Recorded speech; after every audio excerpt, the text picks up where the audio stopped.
அனைத்து தமிழுள்ளங்களுக்கும் அன்பான வணக்கம். இந்த வீடியோவில் நாம் மார்ச் மாத ராசி பலன்களை பார்க்க உள்ளோம்.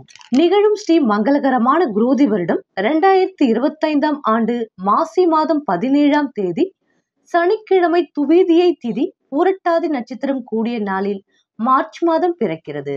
மாத தொடக்கத்தில் கிரகங்களின் சஞ்சாரத்தை ஆராய்ந்து பார்க்கும் பொழுது ரிஷப ராசியில் குரு பகவான், மிதுன ராசியில் செவ்வாய், கடக ராசியில் கேது, கும்ப ராசியில் சூரியன் மற்றும் சனி, மீன ராசியில் புதன் மற்றும் சுக்கிரன் மற்றும் ராகு என கிரகங்கள் சஞ்சரிக்கின்றன.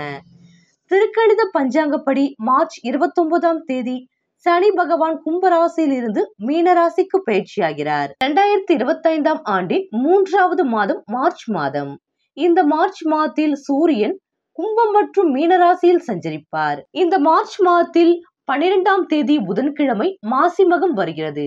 மாசி மகம் என்பது மாசி மாத பௌர்ணமியுடன் சேர்ந்து வரும் மக நட்சத்திர நாளாகும். இது இந்துக்களால் கொண்டாடப்படும் ஒரு சிறப்பான நாள். மாசி மக அன்று புனித நீராடி முன்னோர்களை வணங்குவார்கள். மாசி மகம் அன்று கடலாடும் விழா கொண்டாடப்படுகிறது. மாசி மகத்தில் யமுனை, சரஸ்வதி, கோதாவரி, நர்மதா, சிந்து, காவிரி போன்ற 12 நதிகள் மக்கள் கழுவிய பாவங்களை எல்லாம் அகற்றி புனிதம் பெற அங்கு வருவதாகவும் நம்பப்படுகிறது. மாசி மகம் அன்று 7 ஜென்ம பாவங்களை போக்கும் என்று நம்பப்படுகிறது. தமிழ்நாட்டில் 12 ஆண்டுகளுக்கு ஒருமுறை கும்பகோணத்தில் கும்பேஸ்வரர் கோவிலில் மாசிமக திருவிழா சிறப்பாக நடைபெறும். மாசி மகத்தன்று முருகனுக்கு விரதமிருந்து வழிபட்டால் ஆண் குழந்தை பிறக்கும் என்பது நம்பிக்கை. முருகனுக்குரிய வழிபாட்டு தினங்களில் மாசி மகம் மிகவும் விசேஷமானது. இந்த தினத்தில் கண்டிப்பாக சிவன் கோவிலுக்கு சென்று வழிபட வேண்டும். இதனால் எப்பேற்பட்ட இன்னலையும் மீண்டு வந்துவிட முடியும் என்பது நம்பிக்கையாக உள்ளது. மார்ச் 29ஆம் தேதி சனி பகவான் கும்பராசியில் இருந்து மீன ராசிக்கு பயிற்சி ஆகிறார். இதன் விளைவாக இந்த மாத இறுதியில் மேஷ ராசிக்கு 7.5 சனி ஆரம்பமாகிறது. மகர ராசிக்கு 7.5 சனி முடிகிறது. மீன ராசிக்கு ஜென்ம சனி, கும்ப ராசிக்கு பாத சனி கடைசி 2.5 வருடம் உள்ளது. கடக ராசிக்கு அஷ்டம சனி முடிகிறது. சிம்ம ராசிக்கு அஷ்டம சனி துவங்குகிறது. மார்ச் 15ஆம் தேதி சூரியன் மீனராசிக்கு பயிற்சியாகிறார். இந்த கிரகங்களின் சஞ்சாரம் மற்றும் மாற்றத்தினால் உங்களுக்கு என்ன பலன்கள் கிடைக்க போகிறது, நீங்கள் செய்ய வேண்டிய பரிகாரங்கள் என்னவென்று இந்த வீடியோவில் பார்க்கலாம் வாருங்கள். இந்த மாத தொடக்கத்தில் கும்ப ராசியில் சூரியன் சனி சேர்க்கை ஏற்படுகிறது. உங்கள் ராசிக்கு லாபாதிபதியானவர் சூரியன். அவர் பூர்வ புண்ணிய ஸ்தானத்தில் சனியோடு சேர்கிறார். அதோடு சூரியன் தன் வீட்டை தானே பார்க்கிறார். எனவே பூர்வீக சொத்துக்கள் சம்பந்தப்பட்ட பிரச்சனைகள் அகலும். சுபகாரியம் தொடர்பான எண்ணங்கள் ஈடேறும். கலை இலக்கியம் சார்ந்த பணிகளில் ஆர்வம் அதிகரிக்கும். கரைந்த சேமிப்புகளை ஈடுகட்டுவீர்கள். உயர் பொறுப்பில் இருப்பவர்களின் அறிமுகத்தால் உங்களுடைய பிரச்சனைகளை தீர்த்து கொள்வீர்கள்.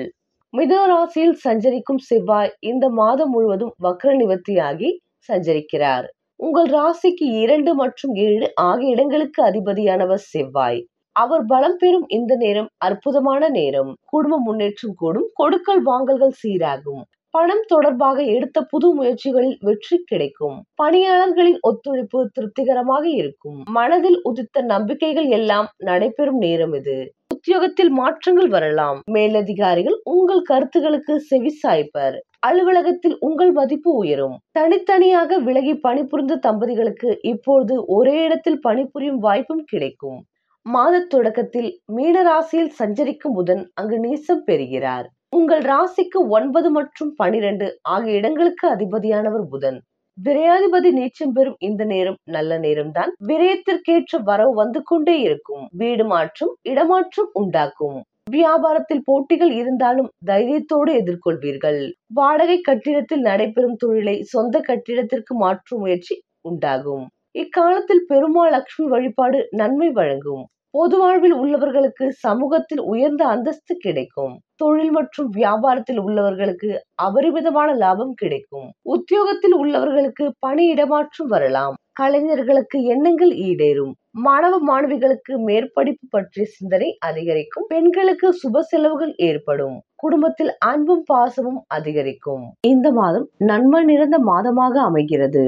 உங்கள் நட்சத்திரநாதன் பாக்கியஸ்தானத்தில் சஞ்சரிப்பதால் செயல்களில் முழுமையான கவனம் தேவை. ஒவ்வொரு வேலையிலும் பின்விளைவுகளை பற்றி யோசித்த பிறகே முடிவிற்கு வருவது நல்லது. குரு பகவானின் பார்வையால் சுப செலவு அதிகரிக்கும். குடும்பத்தில் நிம்மதியான சூழ்நிலை இருக்கும். உடல் நிலையிலும் மனநிலையிலும் தெளிவு இருக்கும். புத பகவான் சாதகமாக சஞ்சரிப்பதால் ஒரு சிலருக்கு புதிய சொத்து சேரும். தொழிலில் முன்னேற்றம் உண்டாகும். உத்தியோகத்தில் இருந்த பிரச்சனை முடிவிற்கு வரும். பூர்வ புண்ணிய ஸ்தானத்தில் சனியும் சூரியனும் சஞ்சரிப்பதால் அவசர வேலைகளை தவிர்ப்பது நல்லது. வழக்கமான வேலைகளில் மற்றும் கவனம் செலுத்தவும். உறவுகளுக்கும் உங்களுக்கும் இந்த நேரத்தில் இடைவெளி ஏற்படலாம். பூர்வீக சொத்து விவகாரத்தில் ஏதேனும் பிரச்சனை உருவாகலாம். பிள்ளைகளுக்காக செலவு தோன்றலாம். அனைத்திலும் நிதானமும் கவனமும் தேவை. இந்த நிலையிலும் எல்லாவற்றையும் சமாளித்திடக்கூடிய அளவிற்கு ராகு பகவான் உங்களுக்கு உதவியாக இருப்பார். பிரச்சனை என்று வருவதையெல்லாம் எதிர்கொண்டு உங்களால் வெற்றியடைய முடியும். எதிர்பார்ப்பு விலகும். வாழ்க்கை வெற்றியாகும். பெரியோரின் ஆசீர்வாதமும் உதவியும் உங்களுக்கு கிடைக்கும். விவசாயிகள் கவனமுடன் செயல்படுவது நல்லது. சிறு வியாபாரிகளுக்கும் உழைப்பாளிகளுக்கும் வேலைபளு கூடும். உழைப்பு அதிகரிக்கும். மாணவர்களுக்கு மாதத்தின் பிற்பகுதியில் படிப்பில் அக்கறை ஏற்படும். துலாம் ராசியில் சுவாதி நட்சத்திரத்தில் பிறந்தவர்களுக்கு இந்த மாதம் முன்னேற்றமான மாதம். உங்கள் நட்சத்திரநாதன் ராகு பகவான் நினைத்த வேலைகளை நினைத்தபடி நடத்தி முடிப்பார். உடல் நிலையில் இருந்த பாதிப்பு விலக ஆரம்பிக்கும். வியாபாரத்திலும் தொழிலிலும் எதிரிகளால் ஏற்பட்ட நெருக்கடி விலகும். போட்டியாளர்கள் விலகி செல்வர். இழுபறியாக இருந்த வழக்கு சாதகமாக முடியும். செல்வாக்கு உயரும். குடும்பத்தில் இருந்த பிரச்சனை முடிவிற்கு வரும். புதிய முயற்சிகளில் ஈடுபட விரும்புபவர்கள் பிப்ரவரி 26க்கு பிறகு வேலைகளை தொடங்கலாம். புத பகவானின் சஞ்சாரம் அதன் பிறகு சாதகமாக இருப்பதால் திட்டமிட்ட வேலை நடக்கும். எதிர்பார்த்த உதவி கிடைக்கும். புதிய முயற்சி பலிதமாகும். ஒரு சிலருக்கு புதிய சொத்து சேரும். மாதம் முழுவதும் ராசிநாதன் சஞ்சாரம் எதிர்மறையாக இருப்பதால் அனைத்திலும் கவனமாக இருந்து செயல்படுவது நல்லது. வியாபாரத்தில் பிறரை நம்பி விடாமல் நீங்களே நேரடியாக இருந்து கண்காணிப்பது லாபத்தை அதிகரிக்கும். உங்கள் வேலைகளை நீங்களே செய்து கொள்வது இந்த மாதத்தில் நல்லது. அரசு வழி முயற்சிகளில் சில பின்னடைவு ஏற்படும். பூர்வீக சொத்து விவகாரத்தில் நினைப்பது ஒன்றாகவும் நடப்பது ஒன்றாகவும் இருக்கும். இந்த நேரத்தில் பெரியோர்களை அனுசரித்து செல்வதால் உங்கள் எதிர்பார்ப்பு பூர்த்தியாகும். அரசு பணியில் இருப்பவர்கள் கவனமாக செயல்படுவது அவசியம். மாணவர்கள் பொதுத் தேர்வை மனதில் வைத்துக் கொண்டு படிப்பது வாழ்க்கையில் முக்கியமான நோக்கமாக இருக்க வேண்டும்.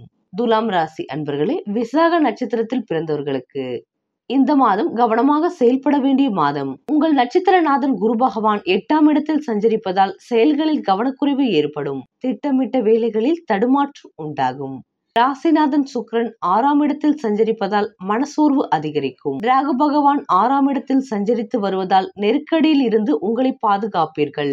நீங்கள் நினைத்த வேலைகளை நினைத்தபடி நடத்தி கொள்ளக்கூடிய அளவிற்கு சூழ்நிலை அமையும். வெளிவட்டாரத்தில் செல்வாக்கு அதிகரிக்கும். வியாபாரம் தொழிலில் இருந்து தடை விலகும். எதிர்பார்த்த லாபம் கிடைக்கும். முயற்சி வெற்றியாகும். உங்கள் முயற்சி ஒவ்வொன்றாக நிறைவேறும். எதிர்பார்த்த பணம் வரும். குடும்பத்தில் நிம்மதி இருக்கும். ஒரு சிலருக்கு புதிய ஒப்பந்தம் கிடைக்கும். புதிய இடம் வீடு அமையும். வாழ்க்கை துணையின் ஆலோசனைகளை ஏற்பதும் குடும்பத்தினரை அனுசரித்து செல்வதும் நல்லது. புதிய முயற்சிகளில் கவனம் செலுத்துவது நல்லது. வழக்கமான வேலைகளில் மட்டும் கவனம் செலுத்தவும். பணியாளர்களுக்கு வேலைபளு கூடும். அலுவலகத்தில் சிலருக்கு நெருக்கடி ஏற்படும். எல்லாவற்றையும் சமாளிப்பீர்கள்.